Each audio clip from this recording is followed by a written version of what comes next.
Welcome to real story. పతియే ప్రత్యక్ష దైవం, భర్తే భార్యకు శిరస్సు.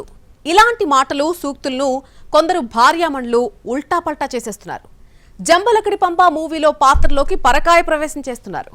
ముగ్గురు శ్రీమతులు పతులకిచ్చినటువంటి బహుమతులను చూసి సమాజంలో జనాల మతిపోతోంది. కుట్లు అల్లికల్లాగా ఆ ముగ్గురు మహా ఇల్లాళ్ళు అల్లినటువంటి కుట్రలపై ఇవాల్టి రియల్ స్టోరీ చూద్దాం. సొంత ఇంటి కోసం భర్తను పీడించి ఇల్లు పీకి పందిరేసిన ఒక ఇల్లాలు ఆ ఇంటితో ఏం చేసిందో తెలుసా? భర్త ఆరోగ్యంగా ఉండాలని పూజలు వ్రతాలు చేసిన మరొక ఇల్లాలు భర్త గారి అవయవాలతో ఏం వెలగబెట్టిందో వార్తల్లో చూసారా? సుఖ సంసారం కోసం భర్తకు వయాగ్రా టాబ్లెట్స్ ఇచ్చిన వైఫ్ ఆ వయాగ్రా మాత్రలను ఎలా యూజ్ చేసిందో, భర్తకు ఏ గతి పట్టించిందో విన్నారా? అసలు ఈ ముగ్గురు మహా ఇల్లాళ్ళు చేసిన ఘనకార్యాలేంటో చూడండి.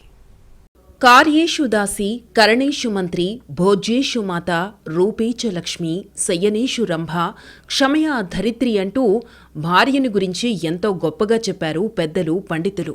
పనిలో దాసిగా, సలహాలివ్వడంలో మంత్రిగా, భోజనం పెట్టడంలో తల్లిగా, అందంలో లక్ష్మిగా, పడకగదిలో రంభగా, క్షమించడంలో భూమాత అంటూ ఆడవారిని వేనోళ్లా కీర్తించారు.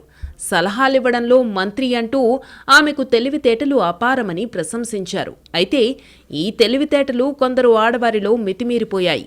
ఆకాశమే హద్దుగా విస్తుపోయే ఆలోచనలు పరాకాష్ఠకు చేరాయి. కష్టాల్లో, బాధల్లో భర్తకు అండగా ఉండాల్సిన కొందరు భార్యామణులు దండగమారి ఉపాయాలు శృతిమించిపోతున్నాయి. ఒక్కో ఇల్లాలి క్రిమినల్ ఐడియాలు చూస్తుంటే సూపర్ కంప్యూటర్ కూడా పనికిరాదేమో అనే డౌట్స్ వస్తున్నాయని నెటిజన్లు నిర్వేదపు కామెంట్లు చేస్తున్నారు. ఇలాంటి వారిని చూసి భార్యా బాధితులు పెళ్లాలా పిశాచాలా అంటూ గొంతులు చించుకుంటున్నారు. భార్యామణుల ఇంటర్నేషనల్ రేంజ్ క్రిమినల్ పన్నాగాలు చూసి పెళ్లికాని ప్రసాదులు బెంబేలెత్తిపోతున్నారు. ముచ్చుముఖం వేసుకుని అమాయకంగా కనిపిస్తున్న ఈ లేడీ గురించి మచ్చుకు కొన్ని విషయాలు తెలిస్తే గుండె గుభేల్మనడం ఖాయం. మేడం గారు ఆ స్థాయిలో భర్తకు శటగోపం పెట్టారు. మరి భర్త కిడ్నీని ఇడ్లీలా అమ్మేసింది ఈ శ్రీమతి. మీరు విన్నది నిజమే. బట్టల షాప్లో బంపర్ సేల్ చేసినట్టు భర్త మూత్రపిండాన్ని అప్పనంగా అమ్మేసింది. జేబులో పర్సు కొట్టేసినట్టు శరీరంలో కిడ్నీనెలా కొట్టేసిందన్న డౌట్ రావచ్చు. కానీ మాయమాటలు చెప్పడంలో మేడం గారు పీహెచ్డీలు చాలా చేశారు. కట్టుకున్న వాడికి కళ్ళబొల్లి కబుర్లు చెప్పడంలో లెక్కలేనన్ని గ్రంథాలు రాసినంత అనుభవం గడించారు. సండే మార్కెట్కు వెళ్లి కరేపాకు కొత్తిమీర తీసుకురా అన్నట్టుగా మొగుడికి డబ్బులు తీసుకురా అని ఆదేశించింది. లేదంటే తన దగ్గర దెమ్మ తిరిగే ఐడియా ఉందని భర్తను మళ్లీ బకరా చేసింది. పశ్చిమ బెంగాల్ రాష్ట్రం హౌరా జిల్లా సాంక్రోయిల్ ప్రాంతానికి చెందిన భార్యమణి సామధాన దండోపాయాలు ప్రయోగించి కిడ్నీ అమ్మేలా భర్తని ఒప్పించింది. అప్పుల తిప్పలు తీరడానికి, ఇష్టమొచ్చిన టూరిజం స్పాట్లు తిరగడానికి, కంటికి కోరింది కొనడానికి, నోరూరించింది తినడానికి, ఇలా సకల సంతోషాలకు అక్షయ పాత్రగా భర్తగారి కిడ్నీని భావించింది. కానీ మొగుణ్ణి ఒప్పించడానికి మాత్రం కొట్టిపారేయడానికి వీళ్లేని కట్టుకథను అల్లేసిందే. మూత్రపిండాన్ని అమ్మేస్తే కూతుర్ని గొప్పగా చదివించొచ్చని, డాక్టర్నో ఇంజనీర్నో చెయ్యొచ్చని చెప్పింది. అయితే పెళ్లంగారి కిడ్నీ ఐడియాపై ఒక్కసారిగా కంగు తిన్నాడు భర్త. అమ్మడానికిదేమైనా ఇడ్లీనా దోశనా, కిడ్నీ అంటూ అరిచి గోల చేశాడు. మొదట కిడ్నీ సేల్పై అంగీకరించలేదు. సింగిల్ కిడ్నీ గాండైపోయి పని పాట చెయ్యలేనని బోరుమన్నాడు. ఎలాగోలా కొన్నాళ్లు కష్టపడితే ప్రాబ్లమ్స్ అన్నీ తొలగిపోతాయని భార్యామణికి నచ్చజెప్పే ప్రయత్నం చేశాడు. అయినా వైఫ్ మాత్రం కష్టాల సుడిగొండాలను దాటాలంటే మూత్రపిండాన్ని అమ్మాల్సిందేనని చెవిలో జోరీగల వెంటపడిందే. కంచం దగ్గర మంచం దగ్గర ఇవే మాటలు వల్లెవేసిందే. ఒక్క కిడ్నీ ఉన్నా కూడా పనులు చేసుకోవడానికి ఎలాంటి ఇబ్బంది ఉండదని, అన్ని విధాలా తాను అండగా ఉంటానని పదే పదే చెప్పడంతో ఆఖరికి ఓకే చెప్పాడు. దీంతో కిడ్నీ ఫర్ సేల్ అంటూ బ్రోకర్ల దగ్గర బేరం పెట్టింది శ్రీమతి. సంవత్సరం పాటు కిడ్నీ బయ్యర్ల కోసం వెతికితే 3 నెలల క్రితం దొరికారు. కిడ్నీ అమ్మేశాక 10 లక్షల రూపాయలు చేతికొచ్చాయి. కరెన్సీ నోట్లను చూసి భార్య ముఖం కళకళలాడిపోయింది. అయితే డబ్బులు చేతికొచ్చాక గాని వైఫ్ గారి అసలు ప్లాన్ బయటపడలేదు. కిడ్నీ అమ్మగా వచ్చిన డబ్బులతో పరారైపోయింది భార్య. అవును, ఆమె జంప్ అయింది. ఫేస్బుక్లో పరిచయమైన రవిదాస్ అనే వ్యక్తితో లేచిపోయింది. 10 లక్షలు తీసుకుని ప్రియుడితో ఉడాయించింది. దీంతో ఒక్కసారిగా భర్త బిత్తరపోయాడు. తనతో కిడ్నీ అమ్మించింది పాప చదువు కోసం కాకుండా ప్రియుడితో జంపవడానికా అంటూ లబోదిబోమన్నాడు. పోలీస్ స్టేషన్కు వెళ్లి ఫిర్యాదు చేశాడు. గత నెల అంటే జనవరిలో కిడ్నీ సర్జరీ తర్వాత 10 లక్షల రూపాయలను ఇంటికి తీసుకొచ్చాడు భర్త. అప్పుడతని భార్య విశ్రాంతి తీసుకోవాలని సూచించింది. ఆ తర్వాత ఒకరోజు ఆమె ఇంటి నుంచి వెళ్లి తిరిగి రాలేదు. అల్మరా నుంచి 10 లక్షల రూపాయల నగదుతో పాటు మరికొంత మొత్తము కనిపించకుండా పోయిందని గుర్తించినట్టు బాధితుడు కంప్లైంట్లో తెలిపాడు. కిడ్నీ అమ్మిన డబ్బులతో జంప్ జిలానీ అయిందంటూ ఊరువాడ మారుమోగిందే. పోలీసులు సైతం కేసును ప్రతిష్టాత్మకంగా తీసుకుని గాలించారు. స్నేహితులు, కుటుంబ సభ్యుల సాయంతో ఆమెను కోల్కతాలో గుర్తించారు. ఏడాది క్రితం ఫేస్బుక్లో పరిచయమైన వ్యక్తితో సదరు మహిళ నివసిస్తోందని తెలుసుకున్నారు. కుటుంబ సభ్యులు ఆమెతో మాట్లాడటానికి ప్రయత్నించగా ఆమె నిరాకరించింది. తన దగ్గరికెవరూ రావద్దంటూ ముఖం మీదే తలుపులు వేసింది. ఇదే సమయంలో మరో డ్రామాను తెరపైకి తెచ్చింది. అత్తగారింట్లో వేధింపులు తీవ్రమయ్యాయని చెప్పింది. అత్తమామలు తనను శారీరకంగా, మానసికంగా వేధింపులకు గురిచేస్తున్నారంటూ భర్తతో విడాకుల కోసం దరఖాస్తు చేస్తానని ప్రియుడితో చెప్పించింది. అయితే అల్మరా నుంచి కిడ్నీ అమ్మగా వచ్చిన డబ్బులను తీసుకురాలేదని, తన సేవింగ్స్ డబ్బులు మాత్రమే తీసుకొచ్చిందని ప్రియుడు చెప్పాడు. ప్రియుడు, ప్రియురాలు కలిసి కిడ్నీ కేసును తప్పించుకోవడానికి లెక్కలేనన్ని అబద్ధాలు చెప్పారు. ప్రియుడితో పారిపోవడానికి, తినడానికి, ఉండడానికి, డబ్బుల ఇబ్బందులను తప్పించుకోవడానికి ఏకంగా భర్త కిడ్నీకే కన్నమేసింది భార్యమణి. పెళ్లి చేసుకుని పాపను కని చివరికి పాప చదువుని సాకుగా చెప్పి మూత్రపిండం చోరీ చేయడానికి ముహూర్తం పెట్టింది. ఈమెగారి లీలలు విని అందరూ స్టన్ అయిపోతున్నారు. ఇప్పుడిది మరొక భార్యమణి కథ. దేశం కాని దేశంలో భర్త గొడ్డు చాకరీ చేసి సంపాదించాడు. చక్కని ఇల్లు కట్టించాడు. ప్రశాంతంగా ఇంట్లో ఉండి కుటుంబాన్ని చూసుకో అని నెల నెలా డబ్బులు పంపించాడు. మరి బహుమతిగా ఇంటినిచ్చిన భర్తకు ఆ శ్రీమతి ఎలాంటి రిటర్న్ గిఫ్ట్ ఇచ్చింది? వీళ్లే ఆ భార్య భర్త. వైఫ్ పేరు సునీత, భర్త పేరు బెంజమిన్. పెళ్లాం కోరిక తీర్చడమే పరమావధిగా మొగుడు. సొంత ఇల్లు ఉండాలని ఎన్నో కలలు కన్నారు.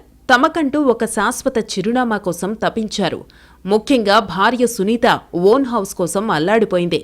పెళ్లాం కోరిక తీర్చడమే జీవిత పరమావధిగా పెట్టుకున్న మొగుడుగారు రెక్కలు ముక్కలు చేసుకుని తిని తినక పైసా పైసా కూడబెట్టి పొదరిల్లు లాంటి ఇంటిని శ్రీమతికి బహుమతిగా ఇచ్చాడు. ఆ తరువాత భార్య చేసిన ఘనకార్యం, వెన్నుపోటు, ద్రోహం, నీచం, నికృష్టాన్ని తట్టుకోలేక తనువు చాలించాడు. శాశ్వత చిరునామా కోసం తపించి శాశ్వత చిరునామాకే వెళ్లిపోయాడు. తమిళనాడులోని కన్యాకుమారి జిల్లా నాగర్కోయిల్ పట్టణంలోని విల్లుకురికి చెందిన సునీత, బెంజమిన్ భార్య భర్తలు. వీళ్లకి 2006లో పెళ్లి జరిగిందే. వీరికి పిల్లల్లేరు. ఉపాధి కోసం బెంజమిన్ సౌదీ అరేబియాలో ఉన్నాడు. అక్కడ భవన నిర్మాణ కార్మికుడిగా పనిచేసిన బెంజమిన్ భార్య సునీతను సొంతూరులోనే ఉంచాడు. దక్షిణ మణక్కావిళైలో భార్య పేరుతో కొత్త ఇల్లు కట్టించాడు. అయితే భార్య తీరు మారడంతో బెంజమిన్కు ఆమె ప్రవర్తనపై అనుమానమొచ్చింది. పదే పదే ఫోన్ బిజీ రావడం, ఏదో మొక్కుబడిగా మాట్లాడడంతో భార్య వ్యవహారంపై భర్తకు డౌట్ వచ్చింది. చుట్టుపక్కల వారిని, సన్నిహితులను ఎంక్వైరీ చేశాడు. తాను సౌదీ అరేబియాలో ఉండగా భార్య ప్రవర్తన ఎలా ఉందని వాకబు చేశాడు. వారు చెప్పిన సంగతులతో అతని గుండె పగిలినంత పనైంది. తన భార్య మరొక వ్యక్తితో వివాహేతర సంబంధాన్ని కొనసాగిస్తోందని తెలిసి మనసు మొక్కలైంది. భార్య తీరును ప్రశ్నించాడు. తాను విదేశంలో ఉంటే స్వదేశంలో ఉన్న నువ్వు వెలగబెడుతోందేంటని అరిచాడు. ప్రతిరోజు ఇద్దరి మధ్య ఫోన్లోనే గొడవ జరిగేది. నెల రోజుల కిందట ఇంట్లో నుంచి అకస్మాత్తుగా కనిపించకుండా పోయింది సునీత. ఈ విషయం తెలిసిన బెంజమిన్ సౌదీ నుంచి సొంతూరికి చేరుకున్నాడు. భార్య కోసం చుట్టుపక్కల ప్రాంతాల్లో గాలించాడు. ఎంతకీ ఆచూకీ దొరక్కపోవడంతో పోలీసులకు ఫిర్యాదు చేశాడు. వారు మిస్సింగ్ కేసు నమోదు చేసి దర్యాప్తు చేపట్టారు. అయితే అసలు విషయం తెలిసి షాక్ అయ్యాడు భర్త. అతని అనుమానమే నిజమైంది. భార్య ప్రియుడితో వెళ్లిపోయింది. తట్టాబుట్టా సర్దేసుకుని ఎవరికీ తెలియని ఏరియాలో కాపురం పెట్టింది. తన భార్య తనకు ఇంత ద్రోహం చేసిందా అంటూ లబోదిబోమన్నాడు భర్త. ఇంటిని విడిచి మాత్రమే వెళ్ళిందని అనుకున్నాడు. కానీ ఇంటికే పంగనామం పెట్టిందని తెలిసి నోట మాట రాలేదు భర్తకు. తిరువందికరైకి చెందిన సైజు అనే వ్యక్తితో సునీత వెళ్లిపోయినట్టు తెలిసిందే. అంతేకాకుండా భార్య గురించి వెతుకుతున్నప్పుడు బెంజమిన్కు మరో షాకింగ్ విషయం కూడా తెలిసిందే. అదేంటంటే తాను భార్య పేరుతో ఎంతో ఇష్టంగా కట్టించిన కొత్త ఇంటిని కూడా సునీత అమ్మేసింది. ఆ ఇంటిని 33 లక్షల రూపాయలకు అమ్మేసి ప్రియుడి దగ్గరకు వెళ్లిపోయింది సునీత. ఈ విషయం తెలిసి బెంజమిన్ మనసు చివుక్కుమంది. తానెంతో కష్టపడి సంపాదించి ఇల్లు కట్టిస్తే సునీత మోసం చేసిందని ఆవేదనకు గురయ్యాడు. ఇంటిని అమ్మి ఆ డబ్బు తీసుకుని ప్రియుడితో వెళ్లిపోవడం తట్టుకోలేకపోయాడు. చివరకు ఆత్మహత్య చేసుకోవాలని నిర్ణయించుకున్నాడు. తన మరణానికి భార్య సునీత, ఆమె ప్రియుడు సైజు, ఆమె సోదరి షీలానే కారణమని ఆరోపిస్తూ సెల్ఫీ వీడియో రికార్డు చేసి సోషల్ మీడియాలో పోస్టు చేశాడు. ఆ తరువాత విషం తాగి ఆత్మహత్య చేసుకున్నాడు. వీడియో వైరల్ కావడంతో బెంజమిన్ ఆత్మహత్య విషయం ఆలస్యంగా వెలుగులోకొచ్చింది. ఎంత మోసం, ఎంత దగ! భార్య అంటే వల్లమాలిన ప్రేమ నింపుకున్న భర్తకు ఎంత ద్రోహం! ఎండకు, వానకు, దుమ్ముకి, ధూళికి కష్టపడి పొదరింటిని కట్టించి కానుకగా ఇస్తే కట్టుకున్నది మరొకడితో కాలదన్నుకుపోయింది. ఆ మొగుడి గుండె బద్దలైపోయింది. 19 ఏళ్ల తమ వైవాహిక జీవితంలో భార్య చేసిన మోసాన్ని అతను తట్టుకోలేకపోయాడు. వయాగ్రా టాబ్లెట్స్ తో ఒక భార్యామణి కట్టుకథ భలే అల్లింది. ఆ టాబ్లెట్స్ తో ఎవ్వరూ ఊహించని డ్రామా క్రియేట్ చేసింది. చివరికి అవే మాత్రలతో బోనెక్కింది. ఉత్తరప్రదేశ్లోని కాన్పూర్లో ఓ భార్య చేసిన ఘాతుకం దేశాన్నే నివ్వెరపోయేలా చేసింది. భర్తను దారుణంగా చంపి దాన్ని కప్పిపుచ్చుకునేందుకు ఆమె ఆడిన నాటకం తెలుసుకుంటే బుర్ర గిర్రున తిరుగుతుంది. కాన్పూర్ బిత్తూరులోని ధ్రువ్లో అబీద్, షబానా భార్యాభర్తలు. కానీ భార్య షబానాకు మాత్రం రెహాన్ అనే వ్యక్తితో ఇల్లీగల్ ఎఫైర్ ఉంది. ఈ విషయంలో ఇద్దరి మధ్య రోజూ గొడవ జరిగేది. తప్పటడుగులు ఎందుకు వేశావని, మరోసారి ఇలాంటి పనులు చేస్తే చూస్తూ ఊరుకోనని భార్యను చాలాసార్లు బెదిరించాడు భర్త అబీద్. అయితే షబానా తీరు మారలేదు. చాటుమాటు వ్యవహారాలను మరింత రెచ్చిపోయి కొనసాగించింది. భర్తే లేకుండా చేయిస్తే తమకు అడ్డు అదుపు ఉండదని భావించింది. తన భర్త చనిపోయాడంటూ అరుపులు కేకలు వేసింది షబానా. పక్కనే ఉండే తన సోదరుడు సలీం దగ్గరికెళ్లి అబీద్ ఇక లేడని గొల్లుమంది. వయాగ్రా టాబ్లెట్లు అధిక మొత్తంలో తీసుకోవడంతో చనిపోయాడని చెప్పింది. దీంతో అందరూ షాక్ అయ్యారు. సెక్స్ సామర్థ్యాన్ని పెంచే వయాగ్రా టాబ్లెట్లు ఎందుకేసుకున్నాడు? ఏకంగా 8 టాబ్లెట్లు వేసుకోవాల్సిన అవసరమేంటని మాట్లాడుకున్నారు. అయితే అసలు విషయం తర్వాత తెలిసి స్టన్ అయ్యారు. వయాగ్రా టాబ్లెట్ల ఎఫెక్టుతో బావ చనిపోయాడని అందరూ మాట్లాడుకుంటున్నా తన అక్క తీరుపై అనుమానం వ్యక్తం చేశాడు తమ్ముడు సలీం. దీంతో పాటు అబీద్ మెడపై గాయాలున్నాయని గుర్తించారు. దీంతో గొంతు చుట్టూ ఉరిబిగించిన ఆ గీతలేంటని ప్రశ్నించాడు. ఈ క్వశ్చన్స్కు సమాధానం చెప్పలేక నీళ్లు నమిలింది షబానా. ఒక్క అనుమానాన్ని కూడా నివృత్తి చెయ్యలేకపోయింది. దీంతో అందరిలోనూ డౌట్స్ పెరిగాయి.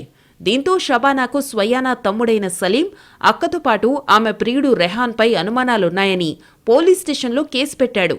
అబీద్, షబానాలకు పెళ్లై 20 ఏళ్లైంది. వీళ్లకి 2 పిల్లలు కూడా. ఏవో చిన్న చితక పనులు చేసుకుంటూ కుటుంబాన్ని పోషించేవాడు అబీద్. అనుమానాస్పద మృతి కేసులో విచారణ వేగాన్ని పెంచిన పోలీసులు సంచలన విషయాలను వెలుగులోకి తెచ్చారు. మృతుడి జేబులో 8 ఖాళీ వయాగ్రా ప్యాకెట్లున్నాయని గుర్తించారు. అయితే పోస్ట్ మార్టం నివేదికతో షబానా నాటకం తేటతెల్లమైంది. అతను వయాగ్రా అధిక డోసుతో చనిపోలేదని, గొంతు నులమడంతో చనిపోయాడని తేల్చారు. దీంతో షబానాను, ఆమె ప్రియుడు రెహాన్ను పోలీసులు అరెస్టు చేశారు. వారిపై హత్య కేసులు నమోదు చేశారు. విచారణలో నిజాలన్నీ కక్కేసింది షబానా. నిత్యం తన భర్తతో గొడవ జరిగేదని, దీంతో తన ప్రియుడు రెహాన్తో కలిసి హత్యకు కుట్ర చేశానని అంగీకరించింది. తన భర్త ఇంట్లో పడుకుని ఉండగా రెహాన్ను, అతని ఫ్రెండ్ వికాస్ను రహస్యంగా ఇంట్లోకి రానిచ్చానని చెప్పింది. ముగ్గురూ కలిసి అబీద్ను చంపేశారు. గొంతు నులిమి మర్డర్ చేశారు. రెహాన్ అదే పనిగా ఇంటికి వస్తూ ఉండడంతో అక్కపై అనుమానం పెరిగిందని సలీం చెప్పాడు. షబానాకు ఏడాది క్రితం ఫేస్బుక్లో పరిచయమయ్యాడు రెహాన్. ఢిల్లీలో ఇతను ఆటో డ్రైవర్. అనుకోకుండా ఇద్దరూ పరిచయమయ్యారు. ఇంట్లో నిత్యం గొడవలతో దగ్గరయ్యారు. రోజురోజుకు ఇద్దరి నడుమ రిలేషన్ పెరిగింది. ఇద్దరి మధ్య అఫైర్తో భర్తతో ఘర్షణ జరుగుతూ ఉండడంతో ఏకంగా భర్తనే లేకుండా చెయ్యాలని భావించింది షబానా. వికాస్ అనే మరో వ్యక్తి సాయం తీసుకున్నాడు రెహాన్. వికాస్కు ఫైనాన్షియల్ ప్రాబ్లమ్స్ ఉండడంతో 20,000 రూపాయలను ట్రాన్స్ఫర్ చేసింది షబానా. ఒకరోజు ఇద్దరిని పిలిచింది. ముగ్గురూ కలిసి అబీద్ను హత్య చేశారు. కొందరు భార్యలకు ఏం మాయరోగం సోకుతోందో ఇలాంటి మితిమీరిన చేష్టలతో కాపురాలను కూల్చుకుంటున్నారు. బంగారం లాంటి భర్త, చక్కని పిల్లలు ఉన్నా థ్రిల్ కోసం పక్కచూపులకు తిరుగుతున్నారు. అనుకునో అనుకోకుండానో ఎవడో పరిచయమైతే హా మాయలో పడిపోతున్నారు. పొరుగింటి పుల్లకూర రుచి కోసం అల్లాడుతూ సంసారాన్ని సర్వనాశనం చేసుకుంటున్నారు. ఎవడో ముక్కు ముఖం తెలియని వాడి కోసం ఏకంగా భర్త కిడ్నీనే అమ్మేసి ఓ భార్యమణి వెళ్లిపోయింది అంటే ఎంతటి కండకావరం! ఎడారి దేశంలో రెక్కలు ముక్కలు చేసుకుని భర్త చక్కటి ఇల్లు కట్టిస్తే ఆ ఇంటిని అమ్మేసుకుని ఓ ఇల్లాలు జంప్ అయిపోయిందంటే ఎంతటి నీచమైన బతుకు. కాన్పూర్లో ఓ వైఫ్ అయితే ప్రియుడు వాడి ఫ్రెండ్తో కలిసి భర్తను చంపేసిందే. నేరం నుంచి తప్పించుకోవడానికి వైగ్రా ఓవర్డోస్ డ్రామా ఆడిందే. జైలు పాలైందే. చక్కని కాపురాలను కూల్చేసుకున్న ముగ్గురు భార్యల బతుకులు బస్టాండ్ అయ్యాయి. రెంటికి చెడ్డ రేవడిలా తయారయ్యాయి.